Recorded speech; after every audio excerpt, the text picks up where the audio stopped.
सुभाष चंद्र बोस का जन्म 23 जनवरी 1897 को कटक, ओडिशा में हुआ था। वे एक साधारण बंगाली परिवार में पैदा हुए थे। उनका बचपन बहुत ही सामान्य था, लेकिन एक अद्वितीय धैर्य और दृढ़ नायक बनने की इच्छा उनके दिल में हमेशा जलती रही। वे पढ़ाई में भी अव्वल थे और छात्र जीवन से ही उनके मन में देश के लिए कुछ करने का जुनून था। कक्षा में अच्छे अंक लाने के बावजूद उनके भीतर एक और गहरी चाहत थी, और वह थी भारत को स्वतंत्रता दिलाना।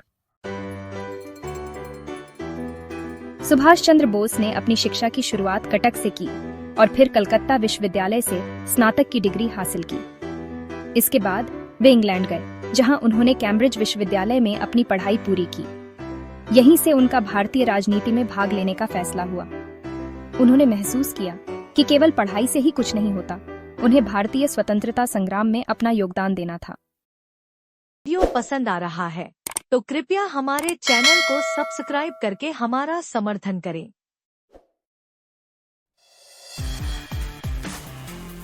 बोस का जीवन महात्मा गांधी से प्रेरित था, लेकिन उनका विचार गांधी जी से थोड़ा अलग था। गांधी जी के अहिंसा के रास्ते को सही मानते हुए भी बोस को लगता था कि अंग्रेजों से लड़ने के लिए केवल अहिंसा काफी नहीं होगी। उनका मानना था कि भारत को स्वतंत्रता दिलाने के लिए सशस्त्र संघर्ष की आवश्यकता है। इस विचार के साथ उन्होंने भारतीय राष्ट्रीय कांग्रेस को छोड़ दिया और अपना अलग रास्ता चुना। उनकी खोज ने उन्हें भारत के बाहर भी ले जाया। बोस ने जर्मनी और जापान से सहयोग प्राप्त करने की कोशिश की।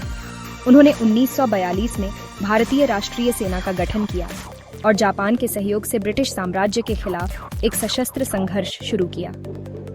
बोस ने भारत के सैनिकों को विश्वास दिलाया कि अगर वे संघर्ष करेंगे तो ही अंग्रेजों को भारत से बाहर किया जा सकता है। बोस का प्रसिद्ध नारा था, तुम मुझे खून दो, मैं तुम्हें आजादी दूंगा।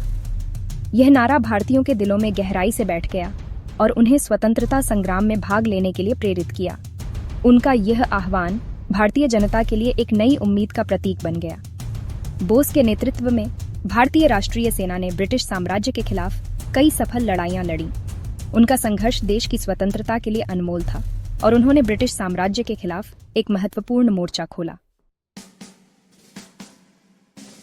18 अगस्त 1945 को बोस का निधन हुआ, लेकिन उनका योगदान और उनका संघर्ष आज भी भारतीयों के दिलों में जिंदा है। उनकी यात्रा एक ऐसी प्रेरणा है जो यह बताती है कि अगर दिल में जज्बा हो तो कोई भी संघर्ष असंभव नहीं है। सुभाष चंद्र बोस का जीवन यह सिखाता है कि देश के लिए कुछ महान करना है तो खुद पर विश्वास होना चाहिए, और अगर कोई रास्ता नहीं दिखता तो नया रास्ता बनाने की हिम्मत रखनी चाहिए।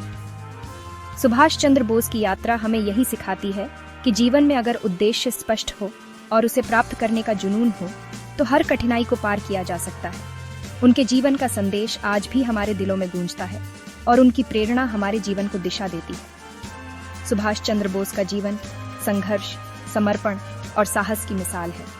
उनका जीवन इस बात का प्रतीक है कि जब किसी को अपने लक्ष्य की ओर बढ़ने का जुनून होता है तो वह किसी भी परिस्थिति में नहीं रुकता। उनका सपना था कि भारत को स्वतंत्रता मिले, और इसके लिए उन्होंने अपनी जान की परवाह किए बिना अपना सब कुछ दांव पर लगा दिया। भारत में ब्रिटिश साम्राज्य का शासन था और भारतीयों के अंदर स्वतंत्रता के लिए एक गहरी ख्वाहिश थी। बोस ने महसूस किया कि स्वतंत्रता केवल गांधी जी के मार्ग से नहीं, बल्कि एक मजबूत और संगठित सैन्य शक्ति से भी प्राप्त की जा सकती है। यही सोच उन्हें भारतीय राष्ट्रीय सेना की ओर ले गई। बोस ने आईएनए का गठन किया और ब्रिटिश साम्राज्य के खिलाफ सैन्य संघर्ष की नींव रखी। उनकी जिंदादिली और संघर्ष की भावना ने उन्हें भारत से बाहर तक पहचान दिलाई। उन्होंने जापान और जर्मनी से मदद लेने की कोशिश की और भारतीय सैनिकों को यह विश्वास दिलाया कि वे केवल शारीरिक संघर्ष के जरिए ही अपनी आजादी प्राप्त कर सकते हैं। यह उनकी दूरदृष्टि थी जिसने उन्हें भारतीयों के दिलों में एक नई उम्मीद का संचार किया। बोस के नेतृत्व में आईएनए ने भारतीय स्वतंत्रता संग्राम में एक नया मोड़ लिया। उन्होंने भारतीयों को एकजुट किया, उन्हें यह महसूस कराया कि अगर वे एकजुट हो जाएं, तो अंग्रेजों को भारत से निकालना कोई असंभव काम नहीं है। बोस ने तुम मुझे खून दो, मैं तुम्हें आजादी दूंगा जैसे शब्दों से भारतीयों में आग लगा दी। उनका यह नारा उन लाखों भारतीयों के लिए एक प्रेरणा बन गया जिन्होंने ब्रिटिश शासन के खिलाफ लड़ाई लड़ी। धन्यवाद। ऐसे और प्रेरणादायक वीडियो के लिए हमारे चैनल को अभी सब्सक्राइब करें।